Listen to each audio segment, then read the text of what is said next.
So we are starting with chapter 7 today, control and coordination.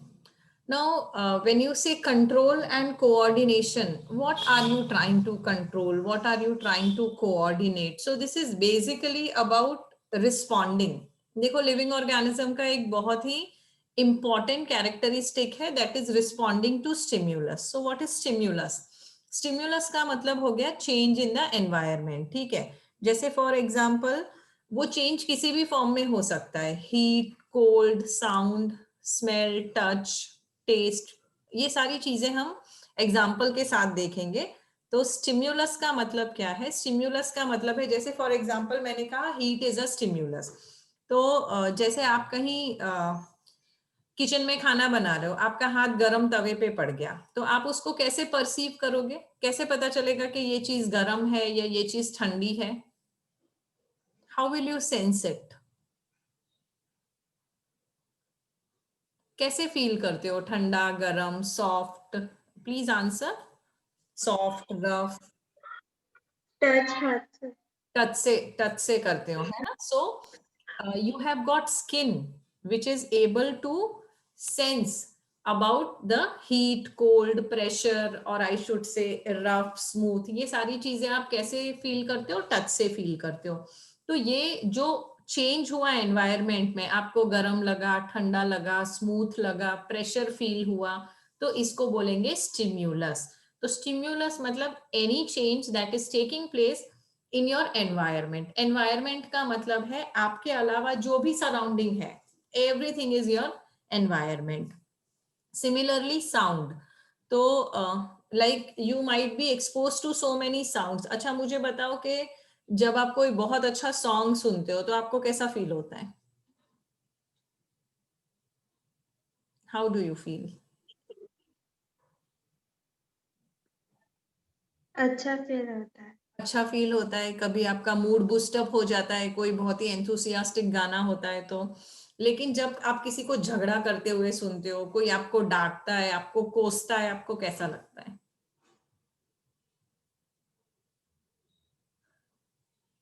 How do you feel when somebody scolds you or somebody says some bad words to you? कैसा लगता गुस्सा. है? गुस्सा आता है? बाप रे, फिर तो डर के रहना पड़ेगा आपसे. गुस्सा आता है ना, तो मैं बच के रहूंगी, कुछ नहीं बोलूंगी. Okay, so what I'm trying to say is that sound is also a stimulus जो आप ear से perceive करते हो. So sound also, तो you respond to different sounds. जैसे कोई बहुत अच्छा सॉन्ग चल रहा है तो आपको उठ के नाचने का मन कर जाता है. किसी ने आपको कोई फालतू सी बात बोल दी तो आपको गुस्सा आ जाता है. हो सकता है आप उसको एक थप्पड़ लगा दो. तो वो जो साउंड है वो स्टिम्युलस है, और आप जो करते हो वो आपका रिस्पॉन्स है. यू आर डांसिंग और you stood up and slapped somebody और यू स्माइल्ड एट समबडी. तो वो क्या है? वो रिस्पॉन्स है. तो दो चीजें हैं जिसकी हम बात कर रहे हैं, स्टिम्युलस एंड रिस्पॉन्स. उसी तरह से स्मेल, जैसे खाने की स्मेल है, अभी ऐसे एकदम गरम गरम चोकोलावा केक की स्मेल आपको आए अगर, तो क्या होगा? क्या होगा if you smell a hot चॉकलेटी स्टीमिंग चोकोलावा केक? क्या होगा? मेरे तो मुंह में पानी आ रहा है, सोच के भी मुंह में पानी आ रहा है. Will your mouth, मेरे. हाँ, तो योर माउथ स्टार्ट्स वाटरिंग, है ना? तो वो जो स्मेल है वो स्टिम्युलस है, और उसका रिस्पॉन्स क्या हुआ? उसका रिस्पॉन्स ये हुआ कि आपके मुंह में पानी आ जाएगा कि बस यार अब खिला ही दो, नाम ले लिया है तो. So that is also a stimulus. Smell can also be a stimulus. Taste तो ऑफ कोर्स बहुत भारी वाला स्टिम्युलस है. जैसे कोई बहुत अच्छी चीज खाई आपने, ऐसा डबल चीज मार्गरीटा पिज्जा, स्टीमिंग हॉट, ऐसे चीज मेल्ट होती हुई, क्या होता है खाने से? क्या होता है जब आप वो खाते हो तो कितना सुकून मिलता है दिल को, नहीं? ऐसा लगता है आहा हा, अगर सबसे अच्छी कोई फीलिंग है वर्ल्ड में तो यही है. So taste is also a stimulus to which you respond. Your mind responds by feeling good और फीलिंग बैड. ओके, अच्छा मुझे बताओ, टेस्ट कैसे परसीव करते हैं हम? कैसे पता चलता है कि इसका टेस्ट अच्छा है, इसका टेस्ट बुरा है? How do you feel? Taste का पता कैसे चलता है आपको? कैसे पहचानते हो टेस्ट? सॉरी, कैसे पहचानते हो? टंग से। टंग से पहचानते हो, तो टंग के अंदर रिसेप्टर्स होते हैं, हम उसके नाम भी पढ़ेंगे, जिसकी वजह से आपको टेस्ट का पता चलता है. So similarly touch is also a very strong stimulus.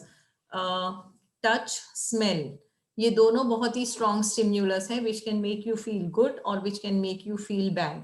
छोटा बच्चा होता है, ठीक है, वो साउंड नहीं पहचानता क्योंकि उसने अभी बोलना सीखा नहीं है, तो अगर उसको साउंड सुनाई भी दे रहा है, maybe the child will not be able to make sense from whatever he is listening to. लेकिन फिर भी छोटा बच्चा अपनी मम्मी को बहुत अच्छे से पहचानता है.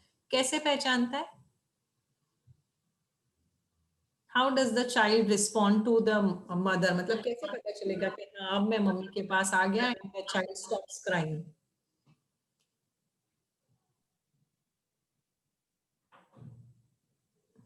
पता नहीं। नहीं पता. ओके. आपको याद नहीं है कि आप छोटे थे तब मम्मी को कैसे पहचानते थे? Obviously you were too young. See there are two things, एक होता है स्मेल और दूसरा होता है टच. तो मदर का जो टच है, मदर की जो स्मेल है, उसको बच्चे बहुत अच्छे से पहचानते हैं. इसलिए कितना भी रोते हो, जैसे ही मम्मी हाथ में लेती है बच्चे चुप हो जाते हैं, because they feel that warmth, they feel that touch, they can smell there mother. और इसी तरह से एनिमल्स भी आपने देखा होगा, वो लोग बहुत अच्छे से रिस्पॉन्ड करते हैं स्मेल को और टच को. जैसे आपका पेट डॉग है, आप उसको ऐसे ऐसे करके पैट करोगे तो क्या होगा, वो तुरंत आपके पास आके बैठ जाएगा, है ना. सो that is touch. So touch is also a stimulus. Similarly, gravity and water are also a stimulus. This is generally for plants. जैसे plants हैं, हमेशा plants के रूट किस तरफ उगते हैं, नीचे की तरफ या ऊपर की तरफ? Where do the roots of the plant grow? Downward. Downward. So they are always moving towards gravity. अगर आप एक एक्सपेरिमेंट करोगे, जैसे रूट उगना शुरू हुआ, अब उसको उल्टा करके लटका दो पॉट को, तो भी आप देखोगे कि वो ऐसे करके नीचे ही आएगा. जितनी बार आप उसको उल्टा करोगे, it will always grow towards gravity. Similarly it will grow towards water also. Suppose मैंने एक आइसक्रीम का कप लिया और उसमें मैंने थोड़े सीड्स डाले, ठीक है. अब उससे थोड़ी दूर मैं कॉटन पानी में भिगो के रखूंगी, तो आप देखोगे कि रूट्स है ना, जो कॉटन में भीगा हुआ पानी है उसकी तरफ उगेंगे. So the roots will always grow towards water. तो इसका मतलब ये हुआ कि living organisms can sense the stimulus and they respond to stimulus. They sense it with the help of different sense organs, जिसके बारे में आगे भी बात करेंगे. पर stimulus का मतलब पता चला आपको? Yes ma'am. Okay. Then coming to coordination. तो कोऑर्डिनेशन का मतलब क्या है? मैंने बोला जैसे कि जब स्टिम्युलस होता है तो हम वो स्टिम्युलस को रिस्पॉन्ड करते हैं, क्योंकि हम लिविंग ऑर्गेनिजम्स हैं. Non living organisms do not respond to stimulus. So when we are responding, there are so many organs that are working together to respond to a stimulus, and they are working in a coordinated manner. जैसे for example मेरे सामने रखा हुआ है एक hot piping choco lava cake, एकदम चॉकलेटी चॉकलेटी. तो सामने रखा हुआ है, उसकी स्मेल आई, स्टिम्युलस है. I my mouth started watering, response है. अब मुझे वो खाना है, तो मुझे खाना है तो कितने सारे ऑर्गन्स को कोऑर्डिनेट करना पड़ेगा. My eyes have to see it, my hands have to grab it. अब अगर मैंने आंख से देखा कि चोकोलावा केक यहाँ रखा हुआ है, तो मेरे हाथ यहाँ जाएंगे, यहाँ नहीं जाएंगे ना. तो किसने कोऑर्डिनेट किया? मेरी फिंगर्स, मेरा फोर आर्म, मेरे जॉइंट्स, मेरे आईज, सारी चीजें कोऑर्डिनेट कर रही है to pick up that cake. और फिर ये केक को उठा के मैं क्या करूंगी? मैं नाक में डालूंगी या मुंह में डालूंगी? मुंह में डालूंगी, है ना. तो अभी तो केक मुंह में गया नहीं है, उससे पहले क्या होगा? मेरा मुंह, आई will open the mouth so wide open, है ना, क्योंकि केक खाना है मुझे. अगर इसकी जगह करेले की सब्जी होती तो मेरा मुंह कैसा होता? ऐसा होता, है ना. So I will open the mouth before I am grabbing the cake. तो केक, सॉरी, आ करके फिर ये केक अंदर गया, तो वो केक मैं कहाँ डाल रही हूँ? मुंह में डाल रही हूँ, नाक में नहीं डाल रही हूँ या कान में नहीं डाल रही हूँ. So there is coordination between my lips, between my tongue, between my jaw and my hands. ठीक है. अब वो केक खाने के बाद उसको स्वेलो करना, उसके लिए भी बहुत सारे कोऑर्डिनेशन की जरूरत है। जैसे ही हम कुछ खाते हैं, देखो यहाँ पे फैरिंग्स में कितनी पाइप्स हैं? How many pipes are present in pharynx? याद करो न्यूट्रिशन वाला चैप्टर। 2 पाइप्स आर प्रेजेंट, एक है विंड पाइप और एक है फूड पाइप। तो खाना कहाँ जाना चाहिए? फूड पाइप में जाना चाहिए या विंड पाइप में जाना चाहिए? Food pipe. फूड पाइप में जाना चाहिए। आप कैसे इंश्योर करेंगे कि खाना विंड पाइप में नहीं जा रहा है, फूड पाइप में ही जा रहा है? How will you ensure? कुछ होता है जो फूड पाइप का एक ओपनिंग है जो उसको कवर कर देता है।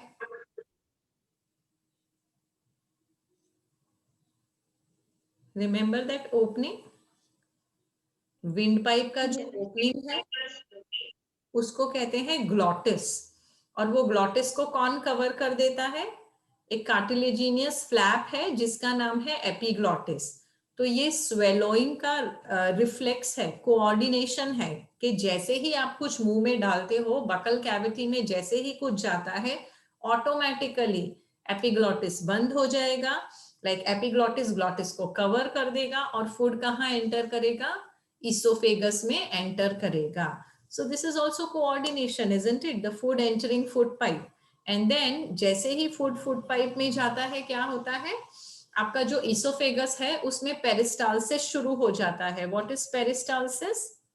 याद है या भूल गए सब कुछ? Chapter 6। Okay, peristalsis is contraction and relaxation waves. तो जैसे ही आप खाना अंदर डालते हो, it should go down to stomach. तो वो कैसे होगा? Muscular contraction and relaxation. तो वो भी कोऑर्डिनेशन है। The moment you put food in the mouth, muscular contraction relaxation शुरू हो जाता है। और स्टमक में क्या होता है? HCl और एंजाइम सिक्रीट होना शुरू हो जाते हैं सो that you can digest the food. तो देखो कितनी सारी चीजें साथ में कोऑर्डिनेट कर रही है। eyes are seeing, hands are grabbing, mouth is opening, then the lower jaw and tongue, they help you to swallow. So all this working together to bring about one particular action is known as coordination. तो जब आपको respond करना है तो coordinated manner में organs को काम करना पड़ेगा सो that you can get the desirable response. समझ में आया आपको? Yes ma'am. ओके। अब हम जो भी कंट्रोल और कोऑर्डिनेशन करते हैं एनिमल सिस्टम्स में, तो वो कंट्रोल और कोऑर्डिनेशन कैसे होता है? 2 चीजों की वजह से होता है। एक है नर्वस सिस्टम और एक है एंडोक्राइन सिस्टम। किसकी किसकी वजह से हम कंट्रोल और कोऑर्डिनेट कर पाते हैं? कौन से 2 systems?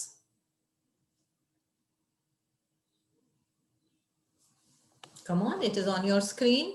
How do we control and coordinate? We do it with the help of 2 systems, nervous system and endocrine system. Okay. अच्छा, जो plants हैं, plants में they don't have sorry, plants do not have, just a minute, I'll again start presenting it. So plants do not have nervous system, they only have endocrine system. तो देखो plants में क्या होता है? Plants में सिर्फ phyto hormones होते हैं, सिर्फ प्लांट हार्मोन्स होते हैं, नर्वस सिस्टम प्रेजेंट नहीं होता है। So what are the hormones in plants known as? They are known as phyto hormones. आ गया समझ में आपको? Yes ma'am. अच्छा, मैंने अभी आपको बताया कि जब एनिमल्स में कोऑर्डिनेशन होता है, it is done by nervous system and endocrine system. Nervous system किसका बना हुआ है? So nervous system is made up of brain, spinal cord and nerves. किसका बना हुआ है nervous system? Brain, spinal cord and nerves. Correct. अब यहाँ पे एक और चीज मैंने बोला ना, वी रिस्पॉन्ड टू स्टिम्युलाई। तो हम कैसे रिस्पॉन्ड करेंगे? We respond with the help of receptors. Receptors कहाँ होते हैं? सेंस ऑर्गन्स में होते हैं। कितने सेंस ऑर्गन्स है हमारे पास, बताओ मुझे? हाउ मेनी सेंसेस और sense organs do you have? Nose, ear, okay eye, okay, 3 बताया आपने मुझे। Knows, year, eyes. टच के लिए tongue, है, हाँ, टंग। सो 5 सेंस ऑर्गन्स है ना। किसी किसी के पास सिक्स्थ सेंस भी होता है क्या आपके पास sixth sense? So few people also carry six sense. मेरे पास तो है नहीं, मेरे तो 5 ही ठीक ठाक से काम कर जाए बहुत है। So we have 5 senses. Sight, seen with the help of eyes, तो उसको हम बोलेंगे फोटो रिसेप्टर्स। तो फोटो रिसेप्टर्स कहाँ होते हैं? आईज में होते हैं, और वो क्या डिटेक्ट करेंगे? लाइट डिटेक्ट करेंगे, जिसकी वजह से इमेज बनेगी। दूसरा है साउंड, जो हमारे ईयर्स की वजह से होता है। वहां पे कौन से रिसेप्टर्स प्रेजेंट है? फोनो रिसेप्टर्स। तो फोनो रिसेप्टर्स क्या करेंगे? साउंड डिटेक्ट करेंगे। इसीलिए हम ये डब्बे को क्या बोलते हैं? फोन बोलते हैं। फोन, फोनो रिसेप्टर। नोज के अंदर जो है वो है ऑल्फैक्टरी रिसेप्टर्स, जो स्मेल को डिटेक्ट करेंगे। टंग के अंदर जो है वो है गस्टेटरी रिसेप्टर्स, जो टेस्ट को डिपेंड करेंगे। सारी मगजमारी इसकी है। सोचो अगर गस्टेटरी रिसेप्टर्स नहीं होते तो खाना बनाना, खाना खाना, रेस्टोरेंट, होटल, शादियां सब बंद हो जाता। मतलब इतना तामझाम नहीं होता। So gustatory receptors, they are present in tongue and they detect taste. और जो टच डिटेक्ट करते हैं स्किन में, उनको बोलते हैं टैंगो रिसेप्टर्स। समझ आ गया आपको? yes, ma'am. ओके। तो देखो, अब हमने 3 चीजों की बात की। स्टिम्युलस, रिस्पॉन्स, और रिस्पॉन्स करने के लिए हमको क्या चाहिए? Sense organs.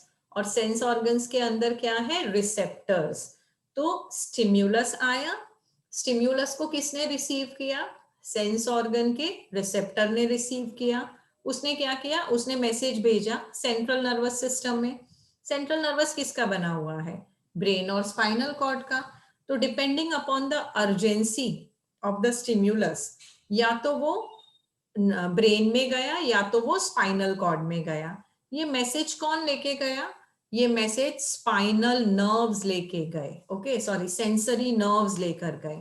तो ठीक है, चलो इसको बाद में लिखते हैं। अब ये सेंसरी नर्व्स जो मैसेज लेकर गए, ब्रेन ने उसको एनालाइज किया। जैसे फॉर एग्जांपल, आपके ऑल्फैक्टरी, कोई कुत्ता है जो भौंक रहा है, दौड़ रहा है आपके पीछे, तो आपको 2 सेंसरी नर्व ने मैसेज दिया। एक तो आपके फोनो रिसेप्टर्स, आंखों ने देखा कि भाई कुत्ता आपके पीछे दौड़ रहा है। और दूसरा फोनो रिसेप्टर्स, आपने सुना कि कुत्ता भौंक रहा है और आपके पीछे दौड़ रहा है, हो सकता है आपको काट ले। तो आपका ब्रेन इंफॉर्मेशन एनालाइज करेगा और आपको क्या मैसेज आएगा? आप क्या करोगे? कुत्ता आपके पीछे दौड़ रहा है तो भागेंगे हम। आप भागेंगे, है ना। तो ब्रेन ने एनालाइज किया कि भाई भाग लो यहाँ से, नहीं तो ये कुत्ता काट लेगा। तो भागोगे तो उसके लिए क्या काम आएगा? कैसे भागोगे? what should be coming into action when you want to run? कैसे भागोगे? आंखों से भागोगे या कान से भागोगे? पैर से।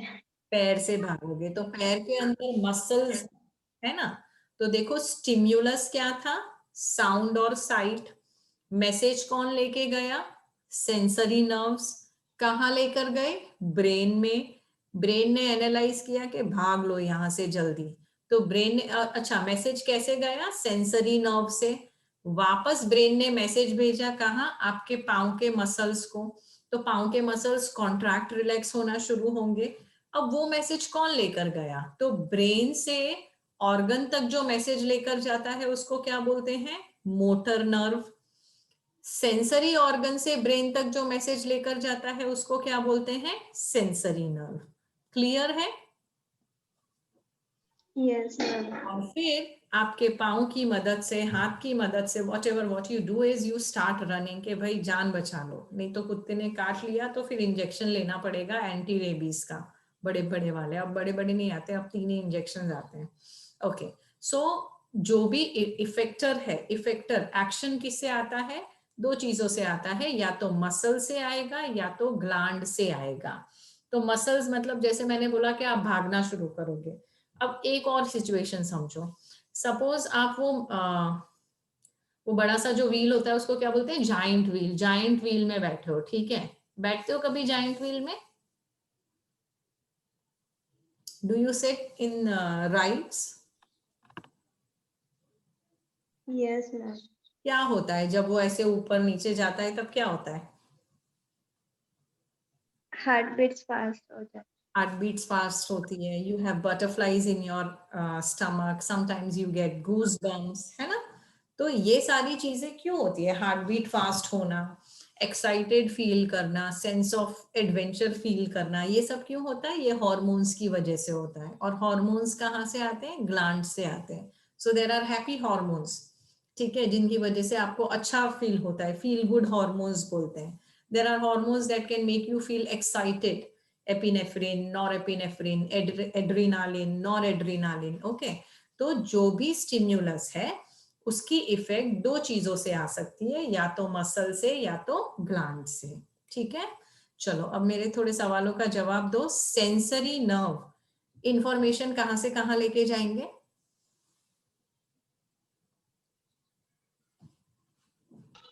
सेंसर नर्व्स ब्रेन तक लेके जाएंगे, फिर ब्रेन ब्रेन से वाटर नर्व में और मोटर नर्व में से ऑर्गन तक जाएंगे. करेक्ट. तो सेंसरी नर्व्स कौन सी नर्व्स हैं? Which carry information from receptors of sense organ to the brain and spinal cord. और मोटर नर्व्स कौन सी नर्व्स हैं? मोटर नर्व्स लेकर जाएगी इंफॉर्मेशन ब्रेन और स्पाइनल कॉर्ड से इफेक्टर तक. और इफेक्टर कौन है? इफेक्टर है मसल्स एंड ग्लैंड्स. क्लियर है? Can we go to the next slide? Yes, ma'am. Okay, so here is your nervous system. देखते हैं नर्वस सिस्टम कैसा दिखता है. तो नर्वस सिस्टम में कितनी चीजें हैं? देखो, एक तो है आपका ब्रेन. ओके, फिर brain is continued into spinal cord. I will show you the better diagram also. So you have brain, then you have spinal cord that is running right from your neck to the lowest vertebra. पीछे देखो, vertebral column feel होता है आपको? देखो तो feel होता है या नहीं? है या नहीं vertebral column? है ना पक्का? ओके, वो वर्टिकल कॉलम के अंदर आपका स्पाइनल कॉर्ड है. ठीक है, तो यू हैव ब्रेन, फिर यहाँ पे सेरेबेलम दिखाया हुआ है, that is a part of brain. Then you have spinal cord. और देखो बहुत सारी नर्व्स निकल रही है. तो नर्व्स ब्रेन में से जब निकलती हैं तो उनको बोलते हैं क्रेनियल नर्व. जब वो स्पाइनल कॉर्ड में से निकलती है तो उसको बोलते हैं स्पाइनल नर्व. तो आपके जितने भी सेल्स हैं they are all supplied by nerves. इसीलिए आपकी बॉडी में कहीं भी कोई स्टिम्युलस परसीव हुआ तो तुरंत मैसेज ब्रेन या स्पाइनल कॉर्ड को जाएगा. So it's all a network of nerves जो हर एक स्टिम्युलस को परसीव कर सकता है. क्लियर है? थोड़ा सा ह्यूमन नर्वस सिस्टम के स्ट्रक्चर का आइडिया आ गया? Yes, ma'am. हाँ, अभी इस लेवल पे हमको ये सारे नर्व्स के नाम याद नहीं रखे हैं, वो बाद में आप हायर क्लासेस में याद रख सकते हैं. This is one more diagram of nervous system जहां पे आपको पीछे का व्यू मिल रहा है. So you can see brain which is made up of cerebrum, cerebellum, and it is terminating into a spinal cord, and you can see so many nerves coming out from spinal cord as well as brain में से भी निकलती है जो यहाँ पे दिख नहीं रही है. देखो पाँव में कौन सी नर्व है? सियाटिक है. फिर यहाँ पे कौन सी नर्व्स हैं? पीछे आपके बैक में कौन सी नर्व्स हैं? इंटरकोस्टल नर्व है, रेडिया, अल्ना, ये सब आपके हैंड्स के जो बोन्स है ना उनके नाम है.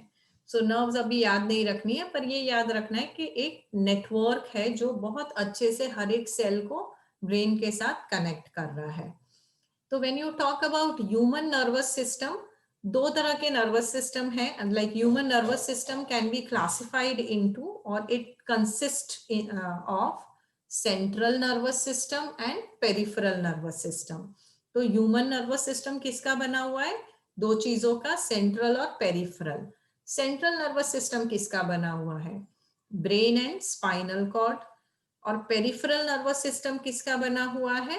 नर्व्स का. कितने तरह की नर्व्स हैं?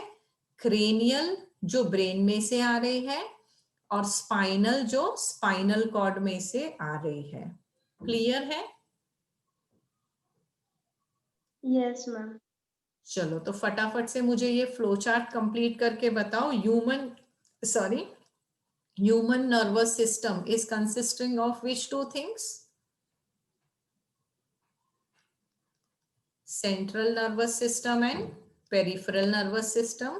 Central nervous system के कितने पार्ट हैं? 2, ब्रेन एंड स्पाइनल कॉर्ड. और पेरिफेरल नर्वस सिस्टम किसका बना हुआ है? नर्व्स का. और कितने तरह की नर्व्स हैं? 2 तरह की. कौन सी? क्रेनियल, जो कि ब्रेन में से आ रही है, और स्पाइनल, जो कहां से आ रही है? स्पाइनल नर्व्स कहां से आ रही है? स्पाइनल कॉर्ड में से आ रही है. ओके, सिंपल है, याद रखेंगे इतना. Yes, ma'am. Okay, then let's go to the next slide. So this is again your nervous system. ये देखो थोड़ा सा रियलिस्टिक वाला डायग्राम दिख रहा है ब्रेन का. कैसा दिख रहा है ब्रेन? इसको देख के आपको कौन सा ड्राई फ्रूट याद आता है? क्या याद आता है इसको देख के? काजू, बादाम, अखरोट, पिस्ता, किशमिश, क्या याद आता है? Come on. किसके जैसा दिख रहा है? Brain is resembling to which dry fruit? अखरोट के जैसा दिख रहा है. सो इसीलिए लोग बोलते हैं कि अखरोट खाने से अकल आती है. So walnut is a very versatile nut. वैसे तो लोग बोलते हैं बादाम खाने से भी अकल आती है, बट अखरोट में ऐसे फैटी एसिड्स होते हैं जो आपके नर्वस सिस्टम को स्ट्रांग बना सकते हैं. And then this is your spinal cord. यहाँ पे देखो 2 लोब्स दिख रहे हैं सेरेबेलम के. ये सेरेब्रम है, वो जो क्या बोलेंगे, कन्वर्जन्स बोलेंगे इनको. So they are the part of cerebrum. Okay, let's go to the next slide. I already told you peripheral nervous system. अब यहाँ पे सेंट्रल नर्व्स मतलब जो ब्रेन और स्पाइनल कॉर्ड से एसोसिएटेड है. एक है autonomic nervous system. Autonomic nervous system मतलब nerves go from spinal cord से अराइज हो रही है ये नर्व्स, और कहाँ जा रही है? ऑर्गन्स में जा रही है. कौन से organs? Lung, heart, stomach, intestine, bladder, sex organs. तो ये जो ऑटोनॉमिक नर्वस सिस्टम है वो आपके हिसाब से काम नहीं करता, आपके कॉन्शियसनेस से काम नहीं करता. तो that is autonomic nervous system. मतलब जो, जैसे खाना आपने खा लिया तो आपको नर्वस सिस्टम पूछेगा नहीं कि मैं डाइजेस्ट करूं या ना करूं, वो अपने आप डाइजेस्ट हो जाएगा. आपके लंग्स हैं, every minute they are contracting and relaxing so that you can breathe. तो वो आपके कॉन्शियस स्टेट ऑफ माइंड में नहीं होता है, वो चलता रहता है बिना आपके जाने, बिना आपके कंट्रोल के. आप ऐसा नहीं बोल सकते अपने लंग्स को कि नहीं अभी I want to take a break, don't breathe now for 5 minutes. बोल सकते हो ऐसा लंग्स को? Can you control breathing of your lungs? No, ma'am. Okay, तो ये ऑटोनॉमिक नर्वस सिस्टम है जो आपके बस में नहीं है. It doesn't work according to your will and wish. दूसरा है पेरिफेरल नर्वस सिस्टम, जिसमें नर्व्स हैं जो आर्म्स, लेग्स, फीट, ये सबको कनेक्ट करती है. This works according to your will and wish. मुझे हाथ उठाना है तो ही मैं उठाऊंगी. मेरी नॉलेज के बिना, मेरे कंसर्न के बिना, मेरे कॉन्शियस एफर्ट के बिना मेरा हाथ उठ नहीं जाएगा, है ना. So this is under my control, under my will and wish. तो ये है आपका पेरिफेरल नर्वस सिस्टम. क्रेनियल मतलब the nerves that are coming from brain, and where do they supply? They supply to eyes, mouth, ear and the parts of your head. तो ये भी आपके बस में है, पर कुछ कुछ रिफ्लेक्स एक्शन है जो आपके बस में नहीं है. Okay, now coming to the nerve cell. ये डायग्राम देखा है हमने पहले कभी?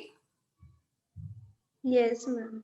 9th स्टैंडर्ड में चैप्टर टिश्यूज, राइट.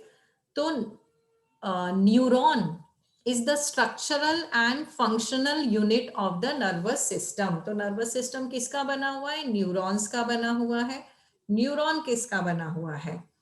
साइटोन और प्रोसेसेस. अब साइटोन के अंदर क्या है? साइटोन के अंदर है न्यूक्लियस और साइटोप्लाज्म. तो यहाँ पे हम डायग्राम देखेंगे तो ये जो आपको ब्लू कलर का दिख रहा है दैट इज साइटोन। साइटोन के अंदर क्या है, न्यूक्लियस है, फिर एक लंबा सा नर्व फाइबर है, इसको हम क्या बोलेंगे, इसको हम बोलेंगे axon.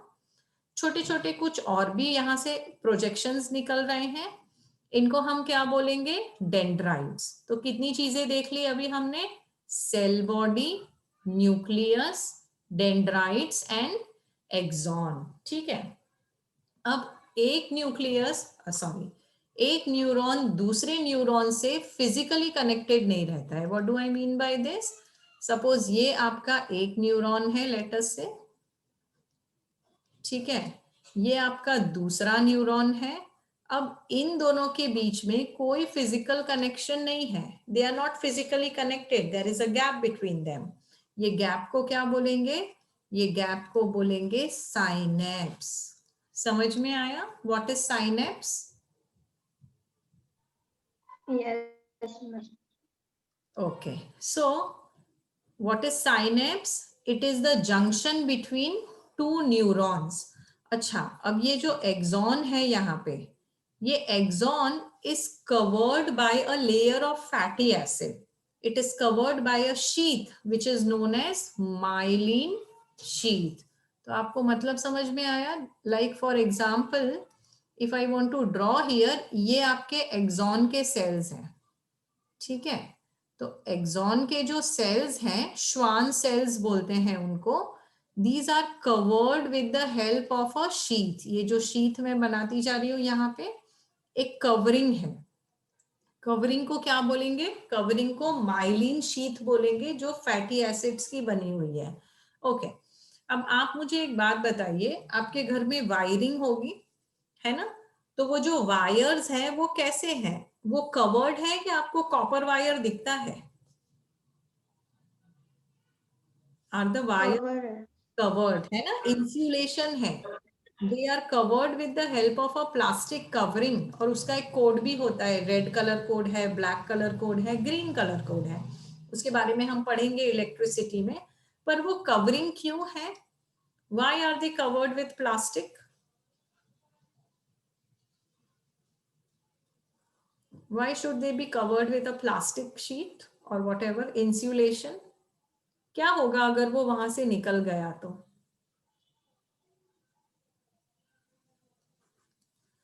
Will it lead to leakage of current? है ना, करंट लीक हो सकता है। इसी तरह से आपके जो नर्व फाइबर्स हैं, ये एक मैसेज कंडक्ट कर रहे हैं, और ये मैसेज बहुत ही फास्ट कंडक्ट हो रहा है। देखो, the moment you see the cake, आपके माउथ में you start like your mouth starts watering, तो इसको कितना टाइम लगता है, this is only taking a fraction of second. तो चीजें बहुत फास्ट कंडक्ट हो रही हैं। क्यों इतनी फास्ट कंडक्ट हो रही है, बिकॉज यहाँ पे इंसुलेशन है। तो वो माइलिन शीथ का फंक्शन क्या है, वो माइलिन शीथ का फंक्शन ये है कि जो भी नर्व इम्पल्स है उसको वो जल्दी जल्दी कंडक्ट कर दे। ओके, तो यहाँ पे माइलिन शीथ है, और जहां पे माइलिन शीथ एब्सेंट है वो जगह को बोलेंगे आप node of Ranvier. Node of Ranvier कौन सी जगह है, वो जगह है जहां पे माइलिन शीथ प्रेजेंट नहीं है। और आपका एक्सॉन किसका बना है, श्वान सेल्स का बना है।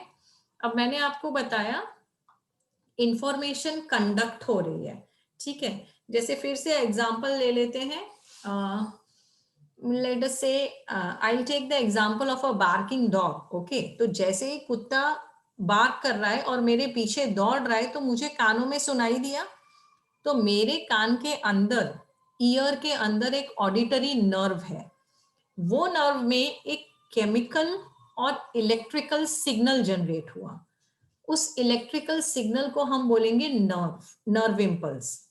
अब वो नर्व इम्पल्स यहाँ पे जनरेट हुआ, और यहाँ से वो कंडक्ट होते होते होते होते यहाँ तक गया।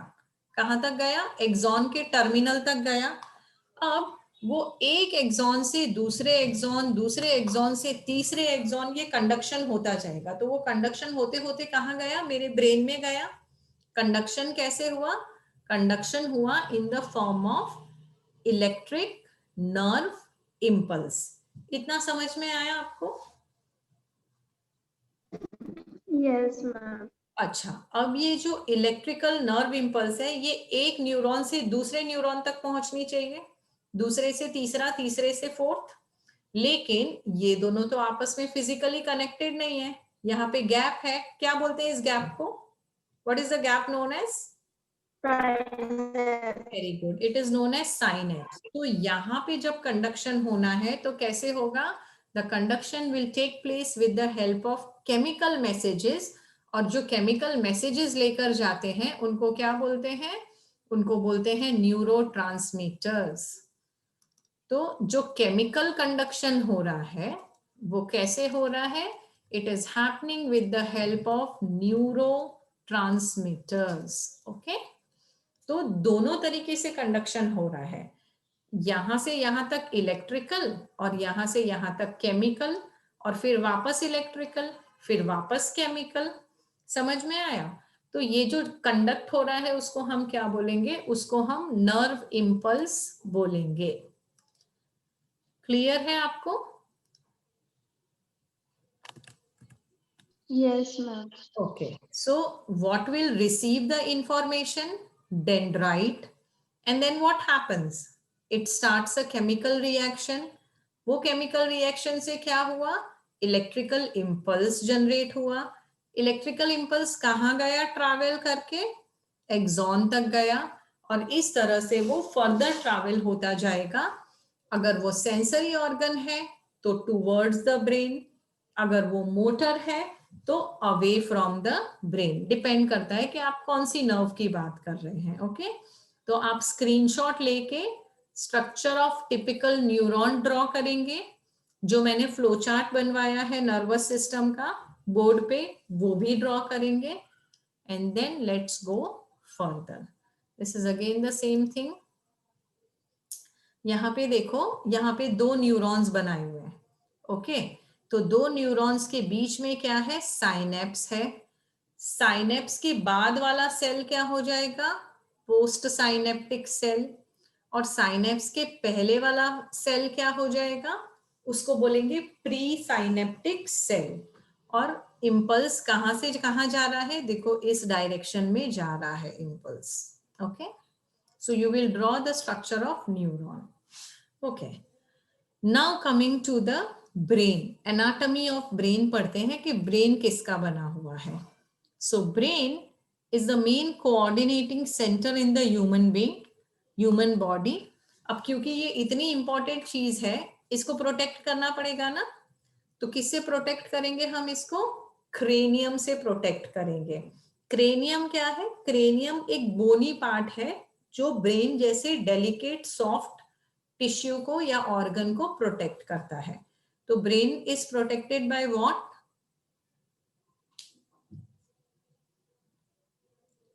Cranium, correct. अच्छा, now the brain is also covered by 3 membranes. Membranes को क्या बोलेंगे? मेनिंजेस बोलेंगे। और ये सारी चीजों के आसपास एक फ्लूइड सर्क्यूलेट कर रहा है। इस फ्लूइड को क्या बोलेंगे? Cerebrospinal fluid. क्या करेगा फ्लूइड? फ्लूइड आपके ब्रेन को मैकेनिकल शॉक से बचाएगा। आपने कभी सर दे मारा, suppose you banged your head somewhere, okay, तो उसकी वजह से आपका ब्रेन डैमेज नहीं होगा। क्यों? क्योंकि अंदर एक सेरिब्रोस्पाइनल फ्लूइड है जो शॉक एब्जॉर्बर के जैसे काम कर रहा है। ओके, तो ब्रेन को प्रोटेक्ट करने के लिए कितनी चीजें? 3 चीजें। क्रेनियम, मेनिंजेस, कितनी मेनिंजेस? 3 मेनिंजेस, और उसके बीच में सेरिब्रोस्पाइनल फ्लूइड। क्लियर है? यस। ओके, अच्छा, ब्रेन के पार्ट्स कौन कौन से हैं वो भी देख लेते हैं। आप ब्रेन को 3 पार्ट्स में स्टडी कर सकते हैं, fore brain, mid brain and hind brain.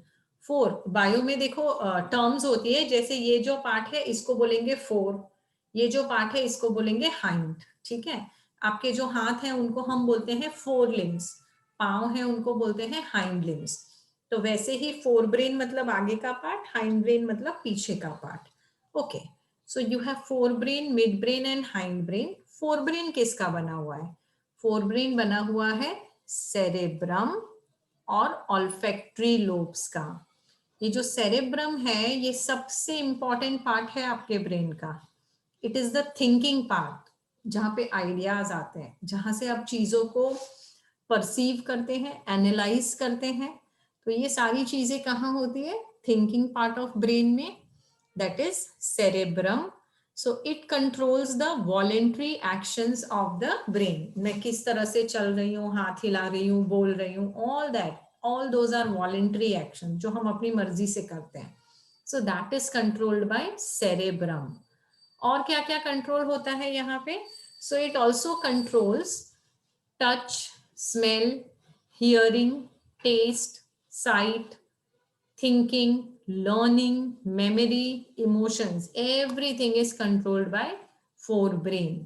तो फंक्शंस याद रखेंगे आप? बताइए क्या क्या कंट्रोल होता है फोरब्रेन से?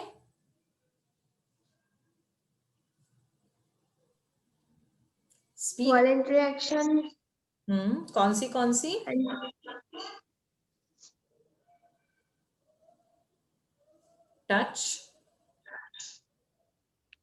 Smell, hearing, taste, sight, then mental activities like thinking, learning, memory, emotion, etc.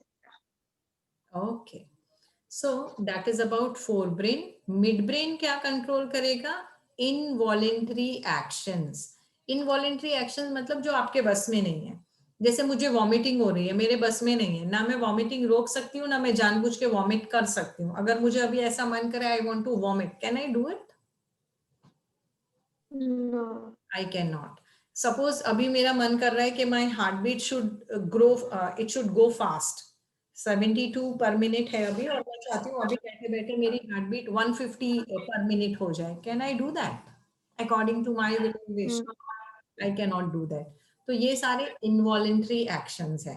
मेरा हार्ट बीट, मेरे लंग्स का कॉन्ट्रैक्शन, रिलैक्सेशन, मेरी किडनीज में से जो ब्लड फिल्टर हो रहा है, ये सब पे मेरा कोई कंट्रोल नहीं है। तो ये सारी चीजें कौन कंट्रोल करता है? मिड ब्रेन कंट्रोल करता है। Also the reflex movements of head, neck and eyes. You understand what is reflex movement? जैसे फॉर एग्जांपल मैंने ऐसे किया, ठीक है, तो अगर मैं आपको ऐसे करूंगी तो क्या होगा? आपकी आंख बंद हो जाएगी, है ना? सो that is reflex movement of your eyes. इसी तरह से कितने सारे मेरी आंखें इधर उधर उधर उधर घूम रही होंगी। Not everything is under my control. So all that is controlled by mid brain. Okay, hind brain में क्या क्या है? हाइंड ब्रेन में है cerebellum, pons and medulla. Cerebellum क्या कंट्रोल करेगा? Body movements, balance and posture. आपने डांसर्स को देखा है कितना ग्रेसफुली उनके पोस्चर्स होते हैं, specially if you see this ballet dancers. Ballet dance देखा है आपने कभी? Yes, ma'am. How they balance, है ना? अपने टोस के ऊपर वो इतना अच्छा सा बैलेंस करते हैं, इतना ग्रेसफुली ऐसे ऐसे वाले उनके मूवमेंट्स होते हैं। तो वो सब कौन कंट्रोल करता है? वो सेरेब्लम कंट्रोल करता है। तो जो लोगों का सेरेब्लम ढंग से काम नहीं कर रहा है, हो सकता है उनके बॉडी मूवमेंट्स कोऑर्डिनेटेड ना हो, रेगुलेटेड ना हो, और हो सकता है उनका बैलेंस और पोस्चर गड़बड़ हो। जैसे for example, have you seen people who are drunk? या तो वो उन्होंने बहुत ज्यादा दारू पी ली है, या तो they are under the effect of some drug, या तो दे आर अनकॉन्शियस, या तो उनको लेट अस से ये क्या होता है वो, वेट, क्लोरोफॉर्म, क्लोरोफॉर्म के इफेक्ट में है। तो वो लोग सीधे चल पाते हैं क्या, या उनकी चाल बदल जाती है? चाल बदल जाती है। चाल बदल जाती है ना, उनका बैलेंस नहीं रहता, गड़बड़ा जाते हैं, वो लड़खड़ाते लड़खड़ाते चलते हैं। तो वो किसको जाके असर कर रहा है? ब्रेन को कौन से हिस्से को अफेक्ट कर रहा है? वो सेरेबेलम को अफेक्ट कर रहा है। Okay, so cerebellum controls body movements, balance and posture. Pons क्या कंट्रोल करेगा? Respiration, breathing and respiration. और मेड्यूला बहुत ही इंपॉर्टेंट चीज है, यहाँ पे है आपके नेक के बिल्कुल पास। वो क्या कंट्रोल करेगा? Heart beat, blood pressure, swallowing. जब स्वेलोइंग ढंग से नहीं होती, हमको हिचकी आने लगती है, तो वो जो हिचकी आती है it is not controlled by us. अगर मुझे अभी ऐसा है कि मुझे अभी हिचकी आनी चाहिए तो वो नहीं आएगी, और आते ही अगर मैं बोलूँ नहीं रुक जानी चाहिए तो वो मेरी मर्जी से रुकेगी भी नहीं। So that has something to do with swallowing, hiccups. So swallowing, coughing, sneezing, vomiting, ये सब कौन कंट्रोल करता है? मेड्यूला कंट्रोल करता है। अच्छा, होमवर्क में आप क्या करेंगे? होमवर्क में यहाँ पे आप पॉज करेंगे वीडियो देखते वक्त और एक अच्छा सा फ्लो चार्ट बनाएंगे। कैसा फ्लो चार्ट बनाएंगे? मैं थोड़ा सा ही बताऊंगी, बनाना आप ही को है और सबमिट आप ही को करना है। सो इसको मैं क्लियर कर देती हूँ। तो आप पहले लिखेंगे ब्रेन, फिर ब्रेन किससे प्रोटेक्टेड है वो सब लिख देंगे। क्रेनियम है, प्लस 3 मेनिंजेस है, प्लस सेरिब्रोस्पाइनल फ्लूइड है। फिर क्या करेंगे? फिर ब्रेन को 3 पार्ट्स में आप डिवाइड कर देंगे। कौन से पार्ट्स में? जल्दी जल्दी बताओ। 4 mid 8। कौन से कौन से? फोर ब्रेन, मिड ब्रेन और हाइंड ब्रेन। फिर आप लिखेंगे फोर ब्रेन किसका बना हुआ है? किसका बना हुआ है फोर ब्रेन? दो चीजों का बना हुआ है। कौन सी? कौन सी दो चीजों का बना हुआ है? cerebrum और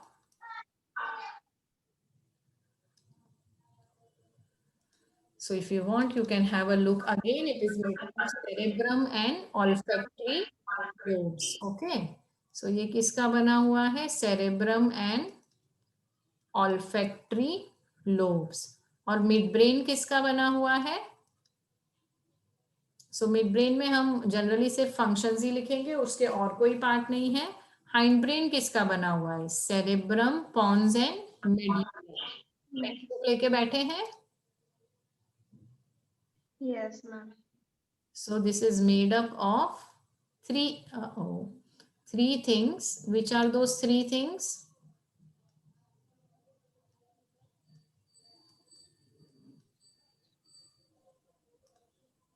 So which are those three things? Quickly tell me.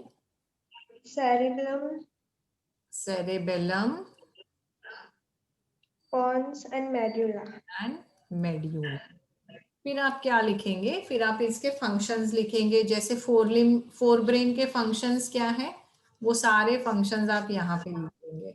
Mid brain के फंक्शंस क्या है वो आप यहाँ पे लिख देंगे, और उसका एक कलर कोड मेंटेन करो।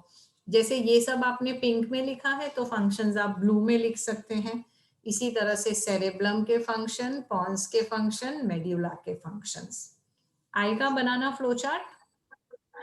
yes ma'am। मुझे होमवर्क करके पोस्ट कर देना है। Okay, okay ma'am। So next slide. ये देखिए कितना बढ़िया सा कलरफुल ह्यूमन ब्रेन दिख रहा है आपको सामने। अब ह्यूमन ब्रेन में कितने एरियाज हैं देखिए। ये जो है ना, ये पूरा, ये जहां जहां मेरा पॉइंटर जा रहा है, पॉइंटर दिख रहा है मेरा? yes ma'am। तो जहां जहां मेरा पॉइंटर घूम रहा है ये सारा सेरेब्रम है। क्या है ये? सेरेब्रम। अब देखो सेरेब्रम में 4 लोब्स हैं। कौन से 4 लोब्स हैं? Parietal, frontal, temporal, occipital. कौन से 4 लोब्स हैं?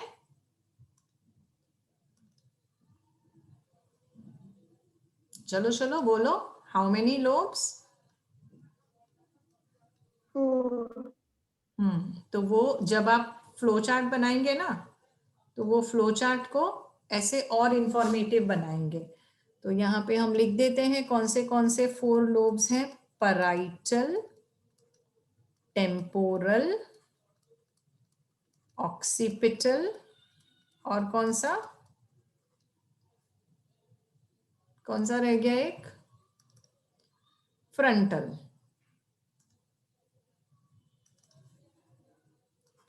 समझ आया आपको? yes। सो एक बढ़िया सा फ्लो चार्ट बनाएंगे होमवर्क में। So you have this 4 lobes. फिर ये है आपका मिड ब्रेन। ये जो पॉन्स दिख रहा है, नहीं पॉन्स तो सॉरी हाइंड ब्रेन का पार्ट है। मिड ब्रेन यहाँ दिख नहीं रहा क्योंकि अंदर की तरफ होता है। सो हाइंड ब्रेन में क्या क्या आ जाएगा? सेरेबेलम और pons. and it is terminated into spinal cord.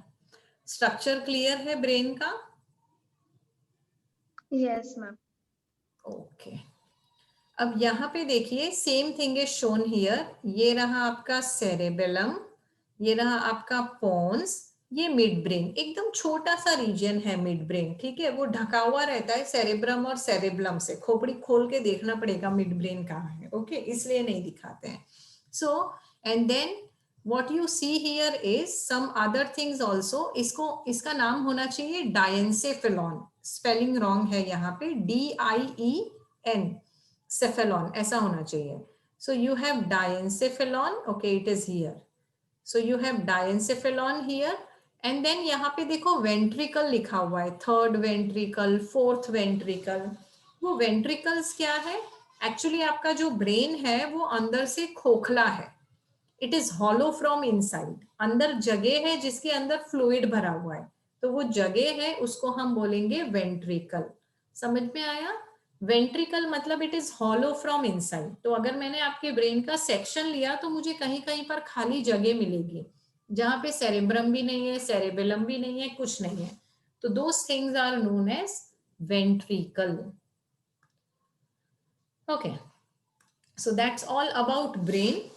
आज यही खत्म करेंगे क्लास को. होमवर्क में आपको क्या करना है, फ्लो चार्ट्स बनाने हैं बहुत सारे, और ह्यूमन ब्रेन कैसे ड्रॉ करना है वो भी मैं सिखाऊंगी नेक्स्ट क्लास में. ठीक है? तो I Okay, am ma'am. The lecture here. Bye.